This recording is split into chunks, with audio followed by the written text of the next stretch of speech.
बहुत टाइम बाद कोई आया है। अब जिंदा नहीं बचेगा। तुझे तो आना ही पड़ेगा। हमारी तरह सांस लेना होगा। हमारे साथ इस जमीन में दफन होना होगा, सोना होगा। नमस्कार दोस्तों, ब्लडी वाइब्स के बहुत ही ज़्यादा खौफनाक से बिल्कुल डरावने से डिफरेंट से एपिसोड में आप सभी लोगों का बहुत बहुत स्वागत है। जी हाँ दोस्तों, आज की स्टोरी ऐसी होने वाली है कि किसी को भी यकीन नहीं होगा कि एक लड़के के इतनी छोटी सी गलती की वजह से उसकी पूरी ज़िंदगी, उसके पूरे फैमिली की ज़िंदगी इस तरह से बर्बाद हो सकती है। ये जो घटना घटी है ना, अभिमन्यु नाम के लड़के के साथ घटी है। सबसे पहले हमें जानना चाहिए कि अभिमन्यु रहने वाला कहाँ का है। अभिमन्यु आराम से अपनी पूरी फैमिली के साथ हरिद्वार में अपनी जिंदगी बिता रहा था। हरिद्वार शहर में रहता था, वहीं पर उसकी पढ़ाई लिखाई सब कुछ हो रही थी। उसकी बहन की पढ़ाई लिखाई भी वहीं पे हो रही थी और पापा का जॉब भी था और इनका एक दुकान भी था, जो सब कुछ बहुत ही अच्छे से चल रहा था। जैसा एक इंसान अपनी ज़िंदगी इमेजिन करता है कि एकदम ही रॉयल लाइफ, अच्छी लाइफ हो, स्कूल जाओ, उसके बाद आओ, मस्ती करो, घूमो फिरो, एंजॉय करो, कभी भी घाट पे चले जाओ। हरिद्वार कितना सुंदर घाट है, कभी भी कहीं पर भी दोस्तों के साथ घूमने चले जाओ। वैसी अभिमन्यु की ज़िंदगी भी बहुत अच्छी खासी कट रही थी। वो अभी जस्ट स्कूल से छूटा था, मतलब कि 10th पास किया था और उसके बाद ये क्लास 11th में था। क्लास 11th में था तो और ज़्यादा अपनी लाइफ को एंजॉय करने लगा था। उसे लगने लगा था कि स्कूल तो चलो फाइनली ख़त्म हो गया, अब मेरी जो ज़िंदगी है ना, वो कॉलेज वाली ज़िंदगी टाइप हो गई। 11th-12th करूँगा, उसके बाद फाइनली मतलब मेन कॉलेज में जाऊँगा तो बहुत मज़ा आएगा। बहुत जगहों पर 11th-12th को भी कॉलेज बोलते हैं, बहुत जगहों पर उसको स्कूल बोलते हैं। हमारे मुंबई में जहाँ पे मैं पढ़ाई करती थी वहाँ पे कॉलेज बोलते थे। तो ऐसा है, तो अभिमन्यु की ज़िंदगी भी ऐसी कट रही थी। एक टाइम ऐसा आता है कि जो अभिमन्यु है ना, उसकी दादी का बहुत कॉल आ रहा था उसके गाँव से। जो उसका गाँव है उत्तराखंड के अंदर, एक छोटा-सा गाँव है, जहाँ से ये लोग बिलॉन्ग करते हैं एक्चुअली, जहाँ के रहने वाले हैं, बट यहाँ पे हरिद्वार में ये लोग अपने काम से, बिज़नेस से, दुकान की वजह से यहाँ पर रह रहे थे। दादी का फ़ोन आता है। दादी बोलती है कि बहुत सारी चीज़ें हैं यहाँ पर, फ्रूट्स लगे हैं, खाने-पीने की चीज़ें लगी है और तुम लोगों की भी छुट्टी की टाइम ही चल रहा होगा, स्कूल कॉलेज की छुट्टी चल रही होगी। अभिमन्यु की बहन स्कूल में थी, तो उसको स्कूल की छुट्टियाँ लगी हुई थी। तो दादी बोलती है बहुत सारी चीज़ें हैं यहाँ पे, तुम लोग आते, थोड़ा खाते, थोड़ा एन्जॉय करते, हमको भी अच्छा लगता। क्या शहर में बैठे हुए हो, आ जाओ गाँव में, थोड़ा गाँव को भी एन्जॉय कर लो। क्या मन नहीं करता गाँव आने का? दादी ना इमोशनली ब्लैकमेल कर रही थी। और जो अभिमन्यु है ना, उसको गाँव जाना बहुत पसंद है। उसकी बहन को भी पसंद है, मम्मी-पापा को भी पसंद है, लेकिन सब एक साथ तो नहीं जा सकते ना गाँव। दुकान भी सँभालना है, पापा का जॉब भी देखना है, तो उसकी बहन जो है ना, वो दुकान पे बैठा करती थी कई बार। पूजा-पाठ की जो चीज़ें मिलती हैं ना, उसकी दुकान थी। तो वहाँ पर बैठती थी, तो बोलती है कि मन तो मेरा भी है बहुत जाने का, दादी से मिलने का। वो हमारे गाँव के जो फ्रूट्स हैं, जो हमारे खेतों में लगे रहते हैं, जो हमारे बगीचे में लगे रहते हैं, हमको वो खाने का मन है। लेकिन क्या करूँ मैं, जा नहीं सकती ना, पापा जाने नहीं देंगे। बहुत ज़्यादा मॉम-डैड से बोलती भी है अभिमन्यु की बहन कि मुझे भी जाने दो, अभिमन्यु भैया तो जाने वाले हैं, प्लीज़ मम्मी-पापा। लेकिन वो नहीं मानते हैं, बोलते हैं जाने दो उसको।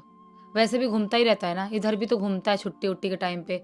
इससे अच्छा जाए गाँव ही घूम ले, दादा-दादी से मिल ले, बूढ़े हो गए हैं, उनको भी अच्छा लगता है बच्चे आते हैं तो। तो बहन तो जैसे-तैसे मान जाती है, लेकिन अभिमन्यु अपनी पैकिंग चालू कर देता है, अपनी पूरी पैकिंग-वैकिंग करता है और उसके बाद मस्त निकल जाता है अपने छोटे से प्यारे से गाँव में जाने के लिए।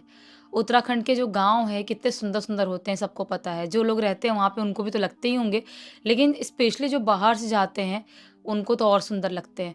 तो ये इसका गाँव था, बचपन से अपना गाँव इसको पसंद भी था। अपने गाँव मस्त पहुँच गया। दोपहर के टाइम में अपने गाँव पहुँच गया, उसके बाद दादा-दादी से मिला, बहुत एन्जॉय किया, बहुत मज़ा आया। दादी ने साग बना के रखी थी, चावल, साग, रोटी सब चीज़ें बनाई थी। उसको ऐसा लग रहा था कि मेरे को जन्नत मिल गया यहाँ पर आके। मतलब कि शहर में मज़ा आता है, वहाँ पर भी हरिद्वार इतनी सुंदर जगह है, वहाँ पे तो स्पेशली और मज़ा आता है, घाट पे चले जाओ तो शाम के टाइम में। लेकिन गाँव में भी एक सुकून मिलता है, एक नेचर का सुकून उसको ऐसा लगता है। उसको लगता है कि ठीक है, शहर भी सुंदर जगह है, लेकिन हरिद्वार बड़ा शहर हो गया ना, और छोटे से गाँव में कोई जाएगा तो अलग सुकून तो मिलेगा ही, थोड़ा-सा अलग-सा शांति मिलेगी। तो बोलता है कि दादी, दादा मैं आप लोगों को बहुत मिस कर रहा था, अच्छा हुआ आप लोगों ने मुझे बुला लिए। दादी उसको बगीचे में लेके जाती है, जो उनके फ्रूट्स लगे थे पेड़ पे, जो देसी फ्रूट्स होते हैं वो सब चीज़ें खाता है, और उसके बाद अपने गाँव में ना वो बहुत एन्जॉय करने लगता है। गाँव के और भी लड़के-लड़कियों से मिला, वहाँ पे जो उसके बचपन के दोस्त थे जिनके साथ खेलता था जब गाँव में जाता था, उनके साथ भी मिला, उनके साथ गाँव घूम रहा है, मस्त-मस्त फ़ोटोज़, वीडियोज़ निकाल रहा है। उसकी लाइफ़ मानो सेट सी हो गई है। मम्मी-पापा का फ़ोन आ रहा है कि बेटा कब आएगा? आजा, कितने दिन हो गए तुझे? 8-10 दिन हो गए रहते हुए। बोलता है कि नहीं, नहीं मैं अभी नहीं आऊँगा, मैं थोड़े दिन और रुक के आऊँगा। मेरी छुट्टियों का टाइम जब खत्म होने वाला रहेगा ना तब मैं आऊँगा। मेरे को रहने दो यहाँ पर आराम से। दादा-दादी से बात करवा, दादा-दादी बोलते हैं कि हाँ ठीक है ना, रहने दो, क्या प्रॉब्लम है? ये यहाँ पे आराम से एन्जॉय करने लगा, क्योंकि दादा-दादी का सपोर्ट मिल रहा है उसको। एक दिन ऐसे ही शाम के टाइम में दादा-दादी, बाकी सब लोग टेंशन में सर पे हाथ रख के बैठे थे और कुछ बात कर रहे थे। ये भी अपने दोस्तों के साथ वहाँ पर पहुँचता है, जहाँ पे सब ग्रुप बना के बैठे थे, कुछ बात कर रहे थे। बोलते हैं, "क्या हुआ, क्या हुआ?" दादी बोलती है, "कुछ नहीं, कुछ नहीं।" तो ये बोलता है, बताओ ना क्या हुआ?" बोलती है, "कुछ नहीं, क्या करेगा जान के?" नहीं बताती है दादी इसको, और गाँव वाले भी बोलते हैं, "अरे बेटा तुम लोग बच्चे हो, लड़के हो, तुम लोग क्या करोगे जान के? बस घर पे रहा करो। कल शाम को तो स्पेशली घर पे ही रहना, कल कहीं मत जाना।" तो अभिमन्यु बोलता है, "क्यों? कल में ऐसा क्या है? कि कल मैं बाहर नहीं जा सकता कहीं पे।" वैसे गाँव वाले बोलते हैं, "ऐसे ही बेटा, बस तुम समझ जाओ कि कल तुम बाहर कहीं मत जाना, कल तुम घर पे ही रहना।" ये इसको नहीं बता रहे, इसका दिमाग खराब होने लगा कि क्या ऐसा राज है जो मुझसे छुपा रहे हैं? ऐसा क्या हो गया? इसको अब होने लगी क्यूरियोसिटी। जो उसके दोस्त थे, उनके साथ जाता है साइड में थोड़ा, बोलते, "क्या हुआ बताओ, तुम लोग बताओ। तुमको तो पता होगा ना, तुम तो हमेशा ही गाँव में रहते हो। क्या बात कर रहे थे? क्या आइडिया है कुछ, क्या बात कर रहे होंगे?" क्योंकि बहुत लोग डरे हुए थे बात करते-करते वहाँ पर। तो उनमें से एक लड़का जो था सुमित नाम का, वो क्या बोलता है कि भाई वो लोग जो बात कर रहे थे ना, उससे तो हमको भी डर लगता है।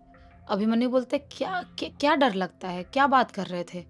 लड़का सुमित जो है वो बोलता है कि भाई जो अपना वो वाला बगीचा है ना, जिधर तू जाता है फ्रूट वूट खाने, उसके बाद वाला बगीचा जो मैदान वाला एरिया है, बोलता है हाँ तो, बोलता है कि वो एरिया में कल शाम के टाइम में कोई दिन में भी नहीं जाता है, रात तो बहुत दूर की बात है, वो मैदान की तरफ, वो जो ग्राउंड है उस ग्राउंड की तरफ। तो बोलता है अभिमन्यु कि क्यों? क्यों नहीं जाता है? वो बोलता है कि मानना ये है हमारे गाँव वालों का कि जो राक्षस सो रहा होता है ना इतने पूरे महीनों से, 1 सालों से, वो उस दिन, उस तारीख को जागता है और बहुत भयानक तरह से जागता है। और वो शैतान जब जागता है ना, तो उसके आस-पास इर्द-गिर्द कोई भी दिखे, उसे निगल जाता है। अभिमन्यु बोलता है, "कौन-सा राक्षस, कौन-सा शैतान भाई, मुझे कुछ समझ में नहीं आ रहा है।" सुमित बोलता है, "भाई तू बस मत जाना, दूर रहना, दिन में भी मत जाना। तू तो शहर में रहता है, तुझे क्या पता कैसे हैंडल करते हैं वैसे चीज़ों को। वैसे चीज़ों को हैंडल करने के लिए बहुत बड़ी-बड़ी चीज़ें लगती हैं, सिद्धियाँ लगती हैं, तब ऐसी चीज़ें हैंडल हो पाती हैं।" सुमित जब ऐसा-ऐसा बोलता है तो इसको होने लगती है क्यूरियोसिटी। बोलता है, "अच्छा ऐसा है क्या?" ये बोलता है कि अगर हम जाके एक्सप्लोर कर लें तो, वीडियो वीडियो बना ले तो? सुमित बोलता है, "पागल है क्या? हम नहीं जाते हैं, हम तो नहीं जाएँगे, हम दिन में भी नहीं जाएँगे, शाम तो दूर की बात है। तुझे देख ले जाना-वाना है तो, हम तुझे भी मना कर रहे हैं, हम तो बिल्कुल नहीं जाएँगे। हम पागल थोड़ी हैं जो ऐसे ही फुकट में उठ के चले जाएँ, हमको पता होने के बाद भी कि वहाँ पे कुछ भूतिया चीज़ें हैं, कुछ अलग चीज़ें हैं तो।" बोलता है अभिमन्यु, ठीक है, फिर मैं घर जाता हूँ। उसके दिमाग में वही-वही चीज़ें नाच रही है। घर तो पहुँच गया, खाना भी खाया, अपने बेडरूम में सोने भी चला गया, लेकिन उसके दिमाग में वही-वही चीज़ें नाच रही कि क्या है आखिर वहाँ पर? ऐसा क्या है जो सब इतने डरे हुए थे? और सुमित भी ऐसे वार्निंग दे के बोल रहा था, क्या है ऐसा? पूरी रात सोचता है और डिसाइड कर लेता है कि कल दिन में तो नहीं जा सकता उस बगीचे में, उस ग्राउंड में, लेकिन रात के टाइम में तो जा सकता हूँ ना। जब रात में पूरा गाँव सो जाए, तब तो जा सकता हूँ ना, तब मुझे कौन रोकेगा? ऐसा सोचता है और सो जाता है रात में। सुबह का टाइम होता है, पूरे दिन भर टाइम पास करते हैं अपने ही गाँव में, जो भी खाना पीना है सब खाया पिया, शाम का टाइम वापस आता है, पूरे घर वाले दादा दादी सब सो गए, गाँव वाले भी ऑलमोस्ट सो गए, और जैसे ही रात के 10 बजे करीब का टाइम होता है, देखता है कि ऑलमोस्ट सब सो ही गए हैं। ये है छोटा सा पहाड़ी गाँव एक। तो लोग क्या करेंगे 10 बजे, 11 बजे, 12 बजे जाग के और भटक के क्या करेंगे? सो गए बेचारे सब। ये उठता है, धीरे से दबे कदमों से बाहर निकलता है, और बाहर निकल के ये धीरे धीरे धीरे धीरे छुप चोरी छुपे अपने बगीचे से दूसरों के बगीचे से होते होते उस बगीचे और उस ग्राउंड के पास पहुंच जाता है। उस जंगल, बगीचा क्यों बोल रही हूँ मैं, जंगल टाइप का था वो, उधर कोई जाता नहीं था। उस जंगल के पास पहुंचता है, और जैसे उस जंगल के अंदर पहुंचता है, सबसे पहली वियर्ड चीज क्या नोटिस करता है कि जो हमारे बगीचों से आवाज आ रही थी कीड़ों की, झिंगुरों की, अजीबोगरीब रात की आवाज थी, वो आवाज पूरी तरह से इस जंगल में बंद हो गई है। इस जंगल में ऐसा महसूस हो रहा है जैसे किसी ने जंगल को ही म्यूट कर दिया हो, पूरी तरह से साइलेंट कर दिया हो, ऐसा महसूस हो रहा है इस जंगल में। वो थोड़ा थोड़ा अभिमन्यु घबराने लगता है, लेकिन जानने की क्यूरियोसिटी भी थी कि क्या है आखिर यहाँ पर। पूरे जंगल के अंदर ऐसे ही घूम रहा है, कोई आवाज नहीं आ रही है, सिर्फ और सिर्फ आवाज हो रही है तो इसके पैरों की, और नीचे गिरे हुए पत्तों की, कड़कड़ कड़कड़ इसके पैरों से जो पत्ते दब रहे हैं। पूरे साइलेंस फैला हुआ है, पूरे जंगल में ऐसे ही घूम रहा है। तभी अचानक से उसे ऐसा महसूस होता है कि उसके राइट साइड में जो झाड़ियाँ, जो वो घास है ना, घास के अंदर से कुछ खड़ खड़ खड़ खड़ कर करके कुछ आवाज़ सुनाई दे रही है। और जैसे ही झाड़ के अंदर से आवाज़ सुनाई दी है और झाड़ की तरफ गया है, उसको लगता है कोई चूहा हुआ या हिरन, कोई जानवर होगा, क्योंकि बड़ा जानवर तो अभी तक निपटा दिया होता मुझे। उसको ऐसा लगता है, और सही में लगता है, सही बात है। कोई बड़ा जानवर वेट थोड़ी करते रहेगा कि कोई आएगा, खड़े रहेगा। उसको लगता है कोई नॉर्मल जानवर है। उस झाड़ियों की तरफ, उस घास की तरफ जैसे ही जाता है, तो क्या देखता है कि वहाँ की जो ज़मीन है ना, पूरी तरह से ऐसे, ऐसे, ऐसे करके उठ रही है ज़मीन। ऊपर की तरफ उठ रही है, और जैसे कि ज़मीन नीचे से फट गई हो, और ज़मीन फट के उस ज़मीन के अंदर से किसी की, बहुत सारे लोगों की उँगलियाँ और हाथ बाहर निकलते हुए देखता है। जैसे ये नज़ारा देखता है, चिल्लाना भी चाह रहा था, चुप भी रहना चाह रहा था, लेकिन कुछ नहीं कर पाता है। ऐसे कैसे उसका मुंह खुला रह जाता है। देखता है कि बहुत सारे हाथ बाहर निकले हैं, जमीन अजीब सी उठ रही है, और उसी जमीन के अंदर से एक बहुत ही अजीबोगरीब टाइप का बूढ़ा सा आदमी निकला है, जो पूरी तरह से मिट्टी में सना हुआ है। उसके बाल नहीं है, वो टकला है, उसके हाथ अजीबोगरीब तरह से बहुत लंबे हैं, उसके पैर भी बहुत लंबे हैं, उसका सर इतना बड़ा है, और वो इंसान जो दिखाई दे रहा है ना, उसकी आंखें नहीं है, सिर्फ गड्ढा गड्ढा है, और ऐसे इसको देख के स्माइल कर रहा है।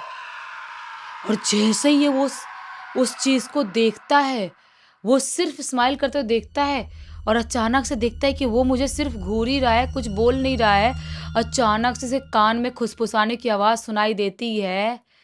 बहुत टाइम बाद कोई आया है, अब जिंदा नहीं बचेगा, तुझे तो आना ही पड़ेगा, हमारी तरह सांस लेना होगा, हमारे साथ इस जमीन में दफन होना होगा, सोना होगा। ऐसी अजीब सी, जान को अंदर से निचोड़ देने वाली आवाज उसको सुनाई देती है। जैसे ये आवाज सुनता, इतने जोर से घबराता है, उसको लगता है कि मैं नहीं बच पाऊंगा। अचानक से वो जो मिट्टी ऐसे ऐसे से निकली थी ना, वो अंदर धंसने लगती है, और जो इंसान था बूढ़ा सा अजीबोगरीब टाइप का, इसकी तरफ बढ़ने लगता है। इसको लगता है कि अब मैं खत्म, मेरा खेल खत्म, मेरे साथ कुछ हो जाएगा।